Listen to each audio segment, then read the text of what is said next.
Guys আপোনালোকৰ এটা নতুন ভিডিঅ'লৈ স্বাগতম জনাইছোঁ। আজি আমি এটা ঠাইলৈ যাম। ঠাই মানে বেছি দূৰ ঠাই নহয়, আমাৰ ওচৰৰে ঠাই 5-6 কিলোমিটাৰমান হ'ব আমাৰ ঘৰৰ পৰা। কিয় যাওঁ সেই ঠাইখিনিলৈ, কি কাৰণত যাওঁ সেইবিলাক আপোনালোকক মই বাটত ক'ম। বলক আমি ভিডিঅ'টোৰ পিনে আগবাঢ়ো।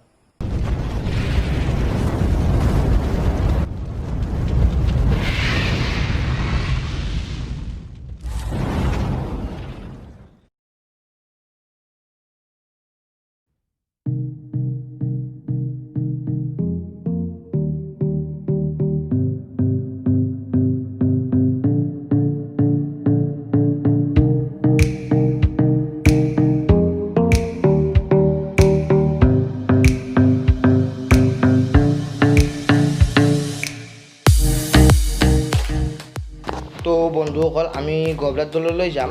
গবৰাত দলত এজন মানুহে বাঁহ বেতৰ শিল্প বনায়। সেই বাঁহ বেতৰ শিল্প বনাই তেওঁ জীৱিকা নিৰ্বাহ কৰিছে বা ঘৰ চলাই আছে। কিন্তু আমাৰ মানুহবিলাকৰ অৱহেলাৰ ফলত সেই বাঁহ বেতৰ শিল্পবোৰ এতিয়া ধ্বংসৰ ৰূপত হৈছে, বিলুপ্ত হৈ যাবলৈ ওলাইছে। আমাৰ মানুহবিলাকে আধুনিকতাৰ পিছত দৌৰি দৌৰি এই সম্পদবোৰ নোহোৱা কৰি পেলাব ওলাইছে। কিন্তু মই এইটো কোৱা নাই যে আমাক আধুনিকতা নালাগে, কিন্তু আধুনিকতাৰ লগত আমাৰ সম্পদবোৰতো লাগিব। কাৰণ অসমৰ সম্পদ বাচিলে অসম বাচিব ন। আৰু আমাৰ ওচৰৰে হাৰিভাঙাত ঘৰ আছিল তেখেতৰ, দধি বাথক। আপোনালোকক বহুত জনাজাত মানুহ আছিল সেইজন, সকলোৱে চিনি পাব চাগে। তেখেতে কাঠৰ দাঁত বনাইছিল, কাঠৰ চাইকেল বনাইছিল, সেইবোৰ নিজে ব্যৱহাৰো কৰিছিল। আৰু তেখেতৰ উদ্যোগবোৰ অসমৰ ভিন্ন ভিন্ন ঠাইত আছিল। কিন্তু সেই সম্পদবোৰ প্ৰাধান্য কম হোৱাৰ বাবে সেই সম্পদটো উঠিব নোৱাৰিলে বেছি। আৰু এই সম্পদবোৰ যদি আমাৰ এই বাঁহ বেতৰ শিল্পটো যদি চৰকাৰে বেছি গুৰুত্ব দিয়ে অলপ, তেতিয়া ই হয়তো গোটেই অসমখনৰ নামেই বিশ্বত উজ্বলিত কৰিব পাৰিব। আৰু আমাৰ নতুন প্ৰজন্মবিলাকেও এই সম্পদবিলাকৰ কথা নাজানে। বহুত সম্পদ আছে অসমত, সেই সম্পদবিলাকৰ কিছুমানৰ কথা জানে আৰু কিছুমানৰ কথা এই বাঁহ বেতৰ শিল্পৰ কথা তেখেতসকলে নাজানে। গতিকে তেখেতসকলক এইবিলাক সম্পদ দেখুওৱা উচিত, এই সম্পদবোৰ। আৰু তেতিয়াহে অসমখন আগবাঢ়িব পাৰিব আৰু তেওঁলোকেও জানিব কথাবিলাক। তো বলক আমি তেখেতৰ ঘৰলৈ যাওঁ।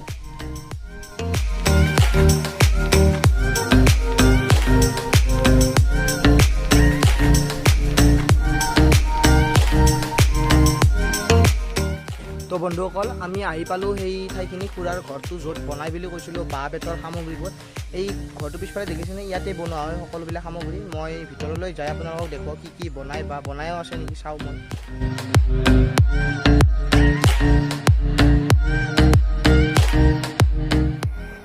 তো নমস্কাৰ বন্ধুসকল, এইজনে খুৰা, যিজনে আপোনাৰ বাঁহ বেতৰ বস্তুবিলাক বনাই থাকে। আমাৰ অসমীয়া সংস্কৃতিটো ৰক্ষা কৰি আছে এখেতে। বহুত জেগাত কৰিছে, কিন্তু আমাৰ ওচৰতে এখেতে ৰক্ষা কৰিছে অসমৰ সংস্কৃতি। প্ৰথমতে খুৰাক মই নিজৰ পৰিচয়টো দি দিবলৈ কওঁ। খুৰা, আপোনাৰ পৰিচয়টো দি দিয়ক। মোৰ নাম জয়চৰণ ছিল, গাঁও ষাঠিগুচি, পোষ্ট অফিচ গবৰদল। খুৰা, আপুনি এনেই কি কি বস্তুবিলাক বনাই মানে ইয়াত? আচ্ছা, মেইনলি মই প্ৰথমৰ পৰা ফাৰ্নিচাৰ কৰি আছোঁ। আৰু বিভিন্ন জেগাত বিভিন্ন মানে পূজা মণ্ডপবিলাক মই ডেকৰেশ্যন কৰিছোঁ গুৱাহাটীত। আচ্ছা, 5 নম্বৰ ৰেলৱে কলনীত। আৰু 2 নম্বৰতে কাহিলীপাৰা পাৱাৰ হাউচত মানে কাম এটা ডাঙৰ কাম কৰিছোঁ। আৰু বিভিন্ন কাম কৰিছোঁ, খেলাৰ কাম কৰিছোঁ, তেজপুৰত ৰিচৰ্টৰ কাম কৰিছোঁ।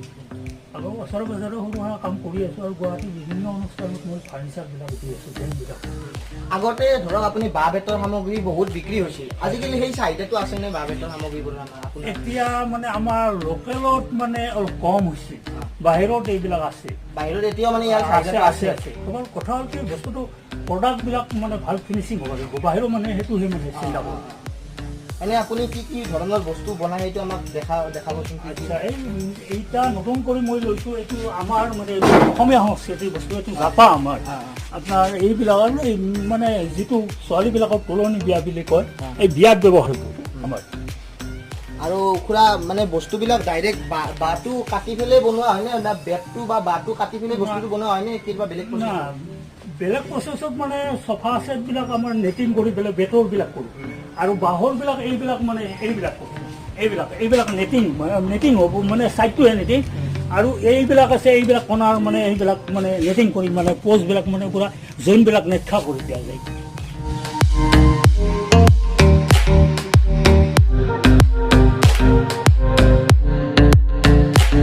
তো খুৰা এতিয়া মোক ভিতৰলৈ মাতিছে, ভিতৰত কিবা কিবি বস্তু বনাই থোৱা আছে, চাওঁ বলকচোন কি কি বনাই থোৱা আছে। খুৰা এটা বাঁহৰ পদুম ফুলো বনাই থৈছে, চাওক আপোনালোকে। এইটো বাঁহৰ পদুম ফুল, ওচৰৰ পৰা চাওক, খুৰাই দেখা দিব। এইটো বাঁহৰ পদুম ফুল বনাইছে খুৰাই, সৌন্দৰ্য চাওক। আমাৰ বাঁহ বেতৰ, আমাৰ সংস্কৃতি, এইটো অসমৰ সংস্কৃতি, আমি ৰক্ষা কৰিব লাগিব ইয়াক। চাওক আপোনালোকে খুৰাই বহুত বহুত বস্তু বনাইছে কিন্তু বৰ্তমান ইয়াত সেই বস্তুবোৰ নাই আপোনালোকক মই ফটোত দেখাই দিম খুৰাই ফটো উঠাই থৈ দিছে ফটোবিলাক চাব আপোনালোকে চব খুৰাই বনাইছে খুৰাই এইবিলাক সম্বৰ্ধনাও পাইছে বিভিন্ন অনুষ্ঠানৰ পৰা খুৰাই এইবোৰ সম্বৰ্ধনা ৰূপে পাইছে খুৰাই চাওক এইটো ডলফিনো বনাইছে খুৰাই আপোনালোকে চাওকচোন কিমান সৌন্দৰ্য চাওক হাতৰ কৰ্ম এইটো সৌন্দৰ্য চাওক বস্তুটো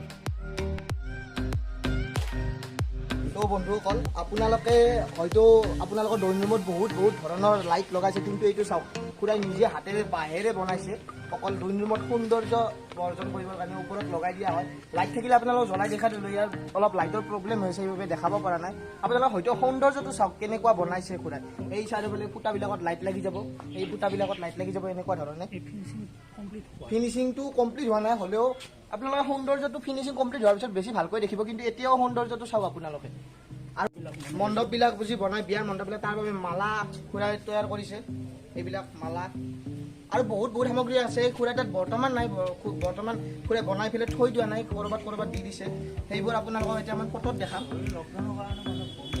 অকল পিছফালে কিবা এটা বাঁহবিলাক যাতে তিয়াই থৈ ভালদৰে সি ভাল হৈ থাকে তাৰ বাবে এমাহ তিয়াই থাকিব লাগে তাত তিয়াই থৈ বস্তুটো দেখাওঁ আপোনালোক যদি আপোনালোকক ইমাৰ্জেঞ্চি লাগে তেতিয়া সেই জুই প্ৰচেছটো কৰা হয় আৰু যদি আপোনালোকক হ'লেই হ'ল মানে দেৰিকৈ হ'লেও হয় ভালকৈ হ'লেই হ'ল তাত খুৰাই তিয়াই চাওকচোন কি এইটো বাঁহ কাটি আনি ইয়াতে প্ৰথম পানীত মানে টাংকিত মানে ভৰ্তি কৰি লৈ ইয়াতে মানে ঔষধ দিব লাগে আপোনাৰ বৰাত আৰু চূণৰ পৰিমাণটো বেছি দিব লাগে যিহেতু বাঁহত আমাৰ বেছি সংখ্যক ইয়াতে চুগাৰ থাকে চুগাৰৰ কাৰণে পোকে খায় আৰু ইয়াতে চুগাৰটো নোহোৱাৰ কাৰণে আপোনাৰ ইয়াতে চূণ বেছি পৰিমাণে আমি দিব লগা হয় বৰাত দিব লগা হয় আৰু কম পৰিমাণে দুইটাও দি দিওঁ ইয়াতে হ'লে মানে একমাহ থাকি দিব লাগে বাঁহখিনি তাৰপিছত আমি প্ৰচেছ কৰি ফাৰ্নিচাৰ কৰিব পাৰোঁ বন্ধুসকল আপোনালোকে হয়তো ভাবিব পাৰে যে অকল বাঁহ এই বাঁহেৰে হয়তো আপোনালোকে ভাবিব পাৰে এই বাঁহবিলাক জ্বলা লগাই বনায় কিন্তু নহয় এটা প্ৰচেছ থাকে সেই প্ৰচেছটো আপোনালোকক মই দেখুৱাম আমি তাত খুৰাই কৰি আছে প্ৰচেছটো অলপ আমি তালৈ যাওঁ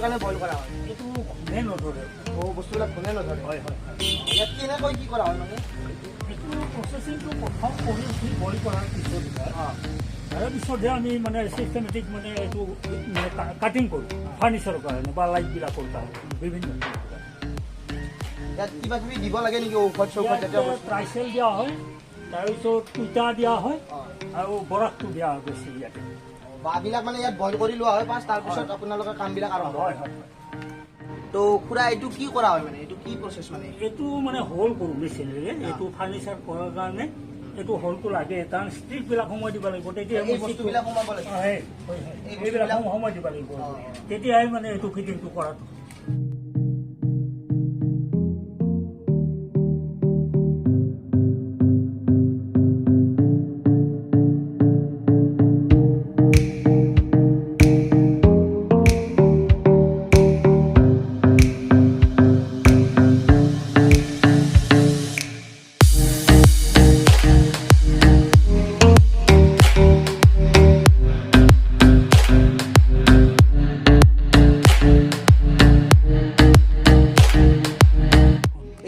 বস্তু আপোনালোকে চাওক এইটো বস্তু আপোনালোকে ধৰিব পৰা নাই হয়তো খুৰাই আমাক কৈ দিব কি এই বস্তুটো খুৰাই তাত বনাই আহিছে খুৰাই ইয়াতে এই সম্পূৰ্ণ বাঁহ বেতৰ কৰ্ম এইটো হ'ল 5 নম্বৰ ৰেলৱে কলনীত এইখন মানে দুৰ্গা পূজাৰ গেট বনাইছিলোঁ 5 নম্বৰ ৰেলৱে কলনীত মই আৰু এইটোত মানে দুৰ্গা পূজাৰ গেট বনাইছিল মানে হয় কাৰণে 32 ফুট ওখ আছিল আৰু 30 ফুট বহল আছিল মাজেদি মানে এইটো কৰিডৰ মানে দুৰ্গা পূজাৰ চাব যোৱা মানে যিবিলাক যাত্ৰী আছিল যাত্ৰীবিলাক ভিতৰত যোৱা ৰাস্তা এইটো আৰু এইটো ধৰ্মেন্দ্ৰ বিশ্ব শৰ্মাই মোক অলপ মৰম কৰি পেলাই অলপ পইচা অলপ দিছিল তাৰমানে উদ্বোধন কৰা হয়। তো ইয়াত আছে আপোনালোকৰ খুৰাই যিমানবোৰ বস্তু বনাইছিল বাঁহ বেতেৰে সকলোবিলাকৰে ফটো আছে, আপোনালোকে ফটোবিলাক চাওক। ইমান সৌন্দৰ্য হাতৰ কাম এইবোৰ এখেতৰ। তো আপোনালোকে যদি ভিডিঅ'টো চাই ভাল পালে তেতিয়াহ'লে ভিডিঅ'টো লাইক কৰিব, নিজৰ বন্ধু বান্ধৱৰ সৈতে শ্বেয়াৰ কৰিব আৰু সুৰক্ষিত থাকি নিজৰ কামবোৰ কৰি যাওক। আৰু শেষত কওঁ, মোৰ চেনেলটো ছাবস্ক্ৰাইব কৰি দিব যাতে আপোনালোকে মই নতুন নতুন ভিডিঅ'বোৰ আনি থাকিলে পাই থাকে।